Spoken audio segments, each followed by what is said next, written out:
I'm Ariana Grande. Hi, I'm Cynthia Erivo. And you're listening to the Broadway Podcast Network. Visit bpm.fm to discover more.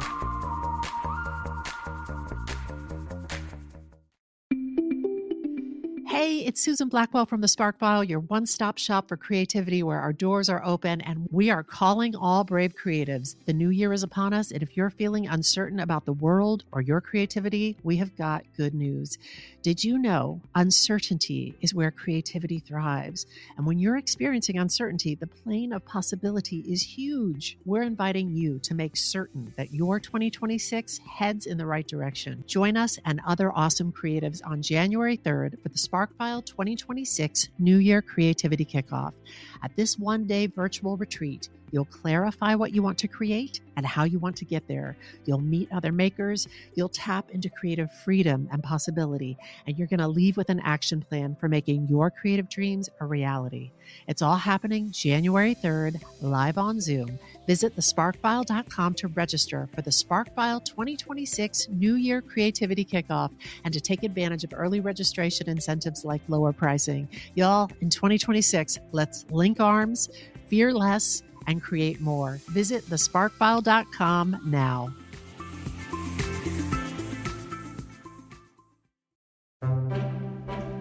Shakespeare can be intimidating for artists, for audiences. People often put Shakespeare on a pedestal or try to dumb it down. We're doing neither. We're taking these texts that still resonate in so many ways and handing them to a diverse set of today's most exciting playwrights and saying, what would you do? How would you translate this into contemporary English verse from your perspective, using your knowledge and your artistry? We're here to decolonize and democratize Shakespeare because these stories are for everyone. Visit playonshakespeare.org to find a modern verse translation of Shakespeare and get the playwright back in the room. The SparkFile podcast may contain profanity and other adult content. Please use your discretion.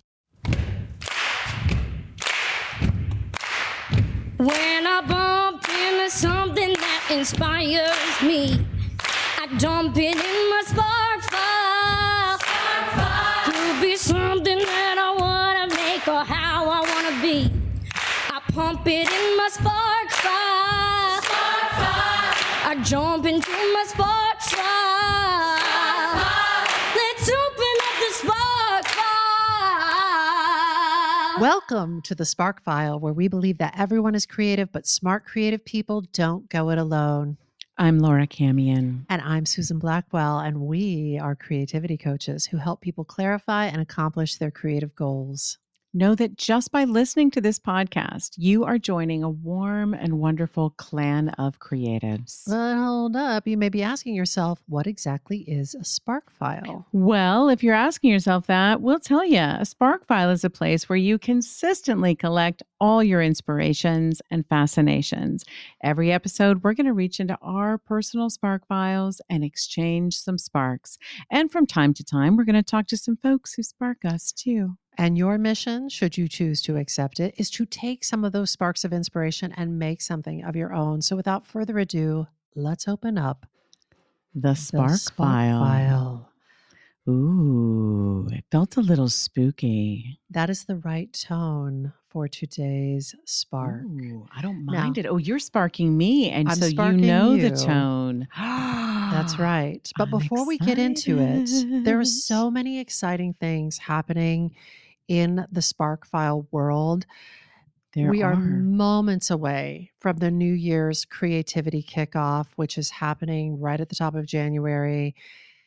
It is. I mean, you don't want to miss it. If you have not registered, you really, really should. Also, it is a great gift for yourself or another creative in your life that you love, or both of you should come. Do it together. Do it together. What a great reset as you go into the new creative year. Come on. Come on. We've got such fun things. The SparkFile Creative Community. We got Blaze coming. Blaze is about to blaze. So go to thesparkfile.com and check it out. But listen, Laura Camion. Susie B. I'm going to spark you today.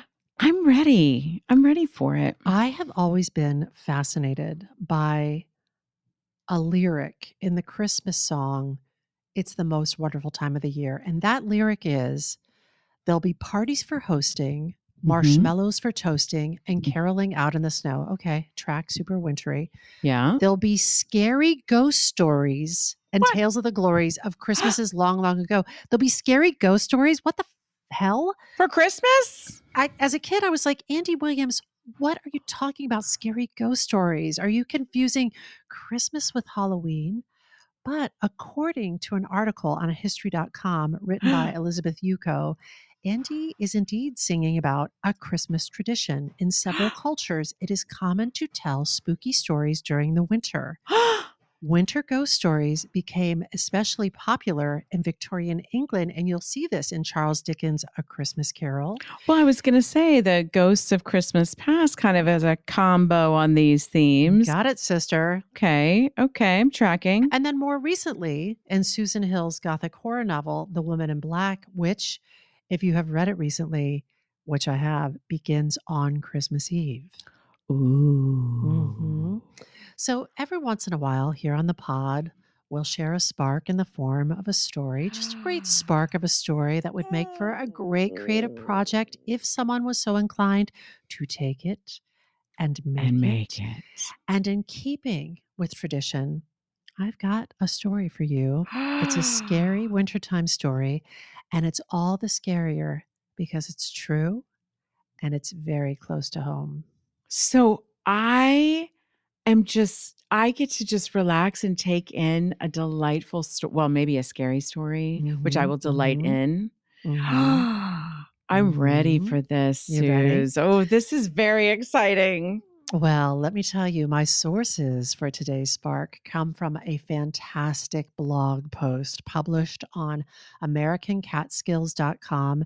There is no author credited, but if you're listening, I tip my hat to whomever wrote this story. What a great long form blog post.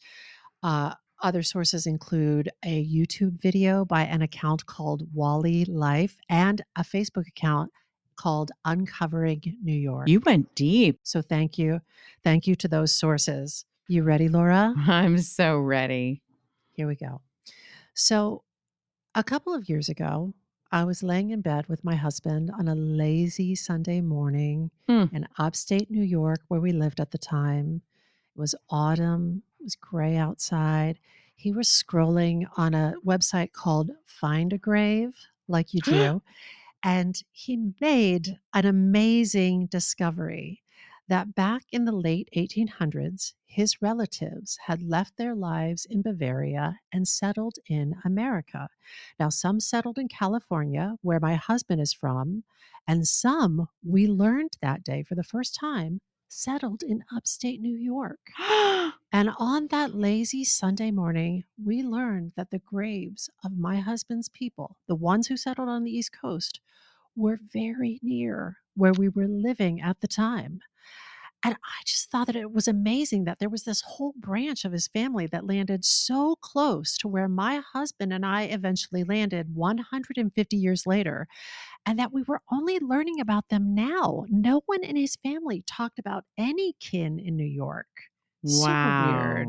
Wow. Yeah. So, Laura, I know you love history. I'm loving it so much. This is Buckle awesome. up, Buttercup. Okay. So naturally, we were intrigued and we started digging more and we started learning more. Not only were many members of my husband's family buried nearby, we also learned about the Stone Arch Bridge located in Canosa Lake, New York. Now, the Stone Arch Bridge is beautiful, still there. It's so picturesque. Imagine 3 stone arches topped by this beautiful pathway, all of it reflected in the water below. It's the kind of place where nowadays people have their wedding photos taken. And in addition to its beauty, pretty, it's also known as the setting for one of the most grisly local crimes involving, content warning, witchcraft, hexes, insanity, suicide, and murder. What? Happy holidays, everyone. So, this story centers on a local farmer named George Markert. George Markert was regarded as, quote, honest and respected by nearly all his neighbors. He was described as an inoffensive man. He enjoyed a glass of beer and minded his own business, end quote. What's not to like about George? What's not to love about George? So George immigrated to the United States in the 1860s from Germany. In his 20s, he married Caroline Height, who had a brother named Adam Height. After Caroline Height died, George Markert remarried a widow, and he lived with his second wife and her grandson, little Johnny Markert. So George Markert eventually saved enough money, scratched together enough money to purchase a small farm in Canosa Lake, only 15 acres. One newspaper article referred to Markert as probably the poorest man in the community. So on the evening of Tuesday, January 19th, 1892, that's 133 years ago, George Markert had supper with his family, and then around 6 or 7 p.m., so you know, it's January, it's dark outside already, around 6 or 7, he went to the nearby Halfway House Inn for a nightcap, and the Halfway House Inn was located about half a mile from George Markert's home. And after drinking his beer, George left the inn around 10 or 11 and headed in the direction of his home. So the snow is falling. It's quiet. It's dark. George Markert is making his way home. He's almost there. He's about 125 yards from his house. And just as he is crossing over the beautiful stone arch bridge on that cold winter night, George Markert is shot 5 times in the head at close range, beaten with a heavy walking stick, which fractured his skull, then dumped over the side of the stone arch bridge, 27 feet into the cold water below. George. Splash. Why? Why shoot someone 5 times and beat them? And drown them. And drown them. Why, indeed. It's overkill. Literally. So about 9 a.m. the next morning, George Markert's wife, realizing that her husband had not come home the night before, asked their little grandson Johnny to go to the inn to ask after his grandpa. And along the way, Johnny came upon 2 neighbor men who were on their way to cut firewood. When all of them approached the stone arch bridge, the 2 men and the boy found large blood stains in the snow and tracks where a body was dragged and thrown over the side of the bridge. They didn't find a body, but they did find a shattered chair leg, an open pocket knife, and a blood-soaked cap, all belonging to George Markert. The chair leg was frequently used by Markert as a walking stick, and Johnny instantly recognized the walking stick because he had found it the summer before and gifted it to his grandpa George. Footprints were found in the snow that were made by a size 11 rubber boot. Seeing this bloody scene with George Markert's personal effects strewn all about, one of the men said, "Well, if Markert is dead, Height killed him." Height. So Johnny ran back to his house and yelled, "Pa is murdered and thrown over the bridge." Why would someone attack and kill a poor local farmer so brutally? According to a local paper, George Markert was an honest, good-hearted man and no enemies, except the Heights. The Heights. Whoa. Are we going to find out why they're enemies? Okay. So after the crime scene was discovered, a group of about 80 people were organized and they began to search for the body. They navigated boats up and down the river, raking the ice. Other searchers walked along the banks with poles and rakes. For over 48 hours, the search continued without success. Then on Friday morning, the local constable noticed something in the water that looked like a coat.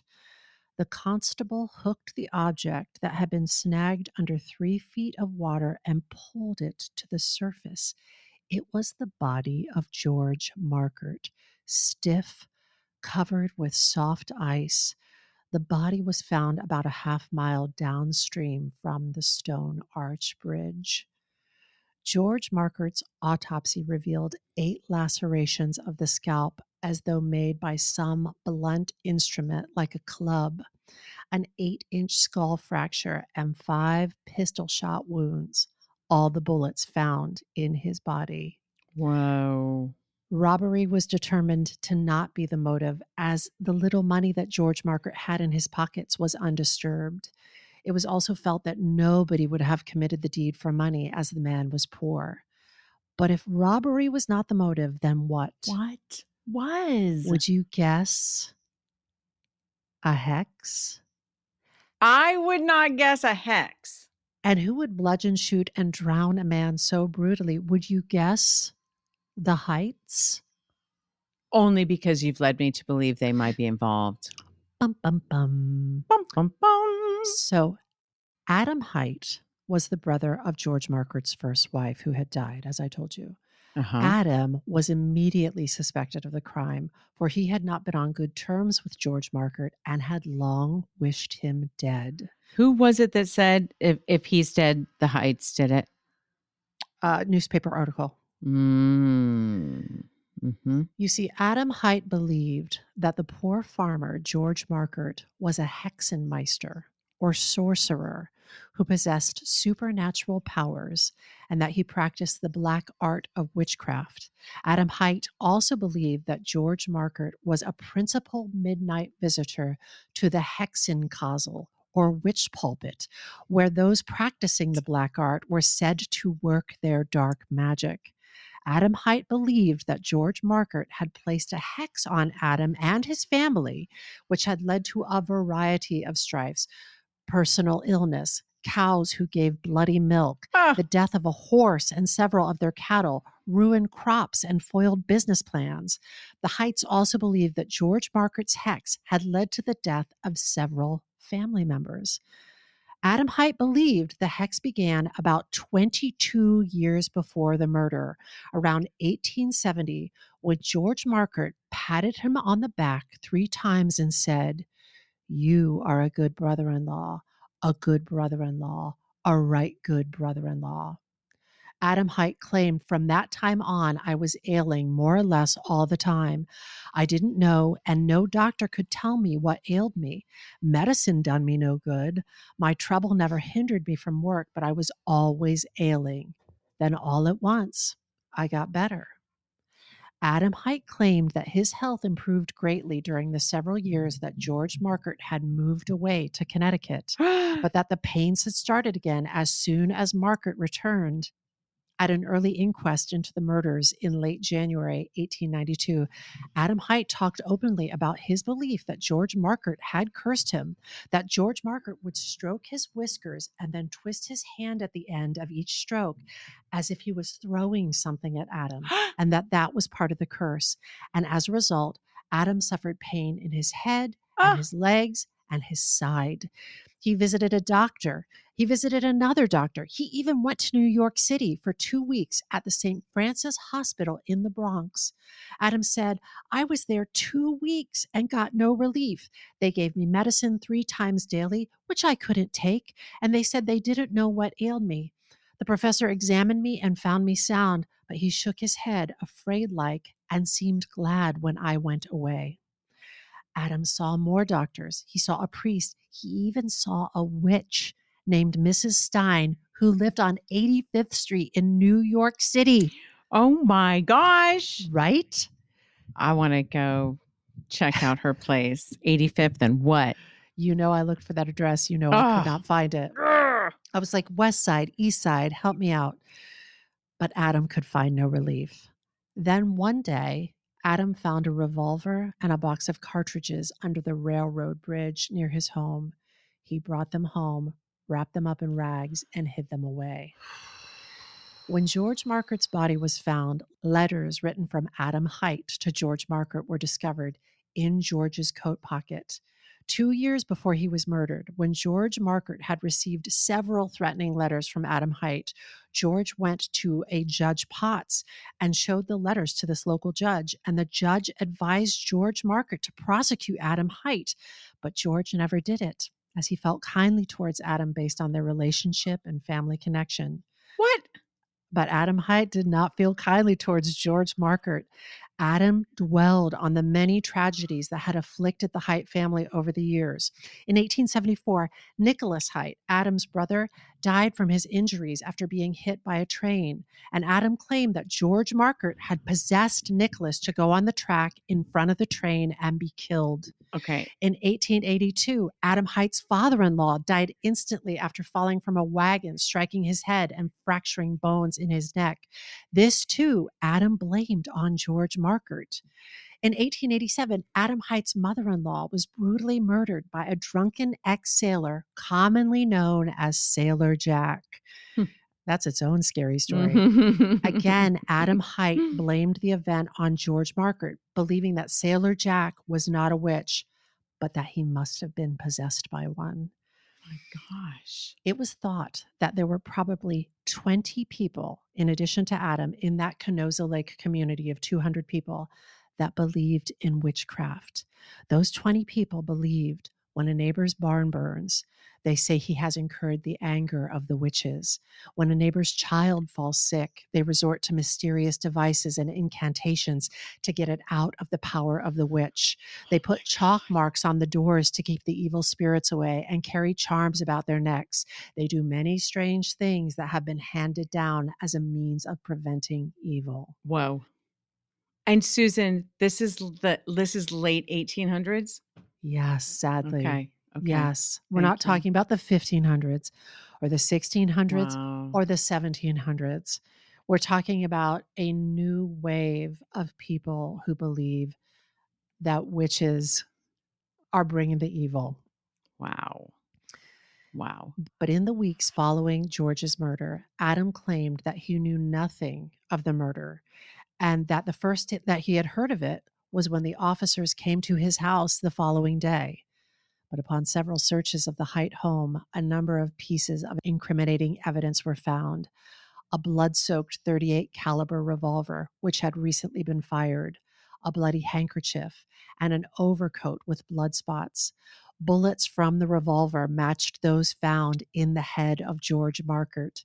It was also discovered that Adam Hite's son, Joseph, had 2 scratches on the back of his left hand. Bloodstains were found on Joseph's clothes, and a pair of Joseph's boots had rubber bottoms on them, the tracks of which matched the footprints in the snow at the scene of the murder.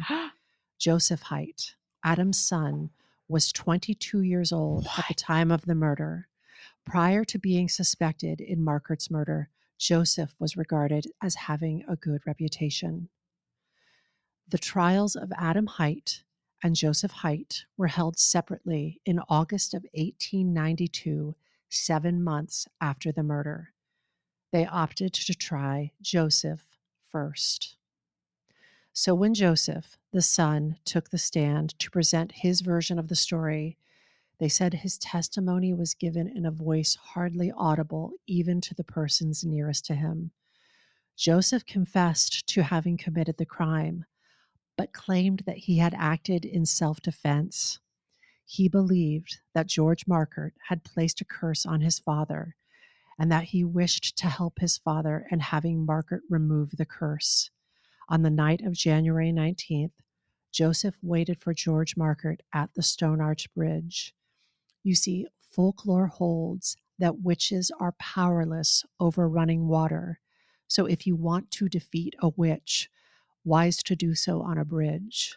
Wow. When George arrived at the bridge that night, Joseph asked, "Uncle, won't you please take the spell from Father?" Markert responded by saying, "I didn't put any spell on him and cannot take it off." Joseph asked again, "Dear uncle, won't you please take off the spell?" Markert again responded that he could not. Joseph drew his revolver and fired 5 times, then beat George with his own walking stick, then threw him into the cold water below.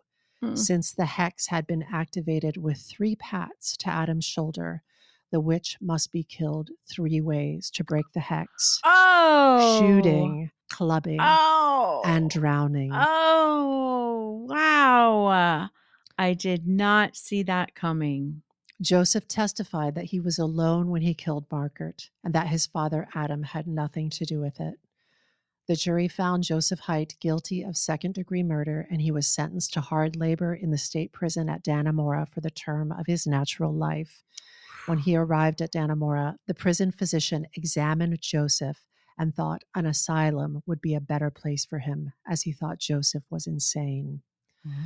Ultimately, the father, Adam Haidt, was found not guilty on the grounds that there had not been enough evidence that he had incited his son Joseph to commit the crime. Adam Haidt, upon his acquittal, was set free and after a time returned to Canosa Lake, where almost immediately he was considered a menace to the peace and safety of the people of that neighborhood. Local citizens were afraid of him, and they hoped to secure his incarceration in a lunatic asylum before another life is offered up on the altar of witchcraft. Even his wife, Barbara, filed a complaint against him for ill treatment and sought to have him adjudged a lunatic. Adam was again arrested with plans to bring him to the Middletown Lunatic Asylum. Many thought Adam would resist, but he consented to go when officers told him that his disease could be cured at the hospital. Adam was examined by several state doctors who judged him to be insane, and he was officially committed on June 1st, 1893. He was to remain at the hospital until such time as doctors could certify that he was mentally sound. That time never came. Adam's family never came to visit him at the hospital, and he died at the hospital 4 years later from chronic melancholia and inflammation of the spine. Attempts were made by the hospital officials to notify Adam's relatives of his passing, but no response was received. Wow. The site of that hospital where Adam lived and died was just down the road from where I lived at the time with my husband. After serving 20 years of his sentence at Dannemora, Adam's son Joseph was pardoned with the rationale that he was the unfortunate victim of superstition drilled into him by his father, who instigated the crime. But then, in 1939, Joseph Haidt committed suicide by hanging himself. While the supposed hex placed on the Haidt family was disregarded as ignorant and superstitious, there is no doubt that the Haidt family continued to suffer tragedy in the years after the murder. Adam Haidt had 3 sons, 2 of whom committed suicide, and the other was committed to a mental hospital. Since that infamous cold, snowy night in January of 1892, there have been many ghostly sightings of the murdered George Margaret around the Stone Arch Bridge. A few years ago, on a gray, chilly autumn day, my husband and I visited that Stone Arch Bridge. It's so peaceful and so beautiful. Wow. It's hard to imagine such a violent event taking place there. And then we took a short drive to see the graves of so many of the people that you've heard about in this story. In the graveyard, everywhere I looked, grave after grave carved with the name Haidt, Haidt, Haidt. My husband's people, for my husband's last name is Haidt. Ooh. And that is your wintertime ghost story, Spark. Ooh. Happy holidays, sparklers. Spooky. Oh, what a great story. I mean, not great for the Heights and for George. Wow. Oh, man. But it's a good story for us. Ooh. Had to be killed 3 ways. Killed 3 ways. Because of the hex. Over water. Over 3 ways water. over water. Wow. That's how I take my eggs. 3 ways over water. I was going to say there's a joke in there. Thank you, Suze. Wow, what a great spark. Thank you. Thanks, Laura. I guess that's it. This spooky episode of the Spark File was made on the lands of the Lenape and the Mohican people. And as always, we hope this put another bunch of sparks in your file. Listen, if there's a spooky spark you'd like us to explore, or if you'd like to learn more about how to coach with us or to join the Spark File community, you can write to us at getcreative@thesparkfile.com or just check out our website, thesparkfile.com. We will even happily take your feedback. But first, you know the price of admission. You got to share a creative risk that you have taken recently. You can follow us on social at The Spark File and be sure to subscribe, rate, and 5-star review this podcast. It really does help other listeners to find us. Also, if you liked this podcast, we hope you'll share it with people that you love. And if you didn't like it, be careful. Ooh, if something lights you up like this story, gets your creative sparks flying, we are writing you a forever permission slip to make that thing that has been knocking at your door.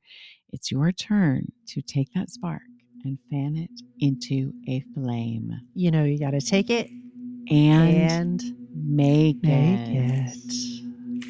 Wow. When I bump into something that inspires me, I dump it in my spark file. Could be something that I want to make or how I want to be. I pump it in my spark file. I jump into my spark file. Let's open up the spark file. Hey everybody, this is Jeffrey Scott Parsons. I have just realized that I don't like the sound of my own voice, which is hilarious because I've started a podcast. Here's the deal. When we are younger, let's say 8 to 10 years old, we find filters through which we relate and understand the world. They're usually artistic in nature. Sometimes we find books, music. A lot of people find movies. For me, I found musical theater. Musical theater was my little Instagram filter through which I began to relate to the world. And that meant that the reason I knew about FDR and the New Deal in school was because of Annie. And the reason I could name all 12 tribes of Israel at church was because of Joseph and the Amazing Technicolor Dreamcoat. And if I'm being totally honest, a few years later, as I got older, the way that I was able to process the death of my close family members was by watching Ragtime. That's why I wanted to create a podcast, was to have conversations about musical theater that felt more profound than the razzmatazz that we usually use to get people to buy tickets.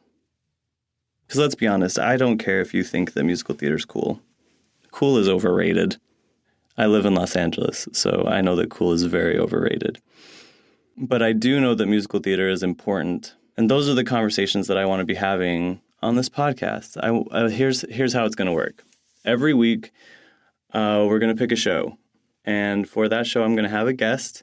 And we're going to have a conversation about that show, about that musical. So what are the musicals we're going to cover?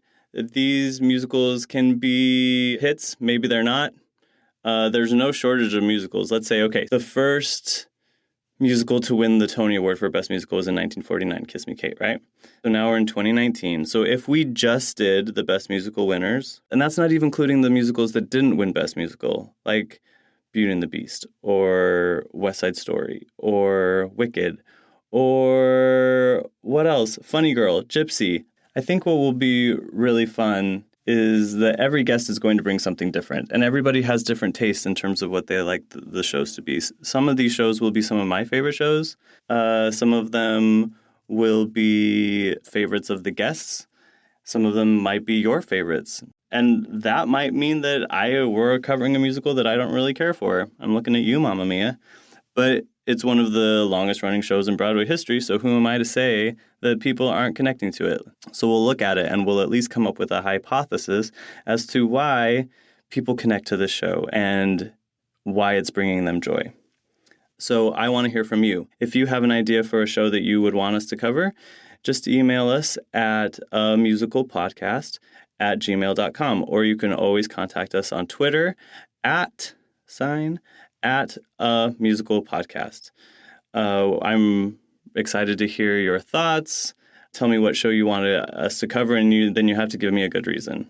It can't just be, maybe it can just be, I did the show in my community theater and I want to hear what you guys have to say about it. If that's it, just be honest. I want to hear your reasonings why.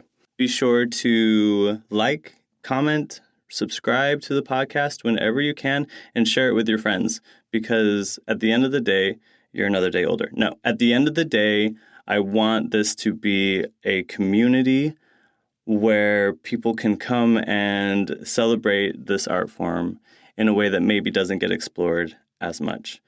So please call me Jeff and bring along your show albums, because we're about to get turned up. No, that's terrible. So please call me Jeff and get ready, because a musical theater podcast is starting now.